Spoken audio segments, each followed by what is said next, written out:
Première épître de Jean, chapitre 3. Voyez quel amour le Père nous a témoigné. Pour que nous soyons appelés enfants de Dieu. Si le monde ne nous connaît pas, c'est qu'il ne l'a pas connu. Bien-aimés, nous sommes maintenant enfants de Dieu. Et ce que nous serons n'a pas encore été manifesté.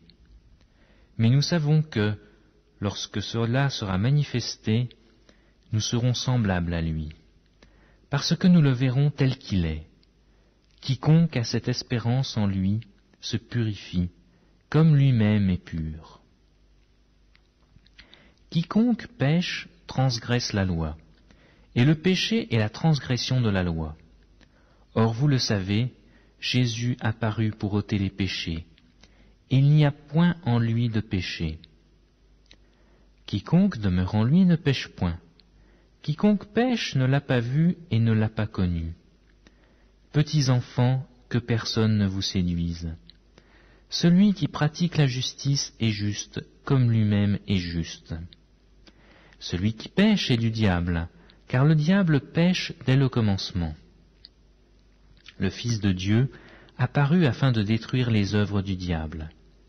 Quiconque est né de Dieu ne pratique pas le péché, parce que la semence de Dieu demeure en lui, et il ne peut pécher parce qu'il est né de Dieu. C'est par là que se font reconnaître les enfants de Dieu et les enfants du diable. Quiconque ne pratique pas la justice n'est pas de Dieu, non plus que celui qui n'aime pas son frère. Car ce qui vous avait été annoncé, et ce que vous avez entendu dès le commencement, c'est que nous devons nous aimer les uns les autres, et ne pas ressembler à Caïn, qui était du malin et qui tua son frère. Et pourquoi le tua-t-il? C'est parce que ses œuvres étaient mauvaises, et que celles de son frère étaient justes. Ne vous étonnez pas, frères, si le monde vous hait. Nous savons que nous sommes passés de la mort à la vie, parce que nous aimons les frères. Celui qui n'aime pas son frère demeure dans la mort. Quiconque est son frère est un meurtrier, et vous savez qu'aucun meurtrier n'a la vie éternelle demeurant en lui. Nous avons connu l'amour en ce qu'il a donné sa vie pour nous. Nous aussi, nous devons donner notre vie pour les frères. Si quelqu'un possède les biens du monde et que, voyant son frère dans le besoin, il lui ferme ses entrailles, comment l'amour de Dieu demeure-t-il en lui? Petits enfants, n'aimons pas en parole et avec la langue, mais en action et avec vérité.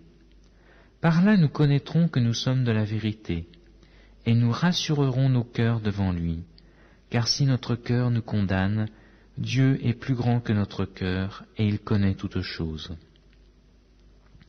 Bien-aimés, si notre cœur ne nous condamne pas, nous avons de l'assurance devant Dieu.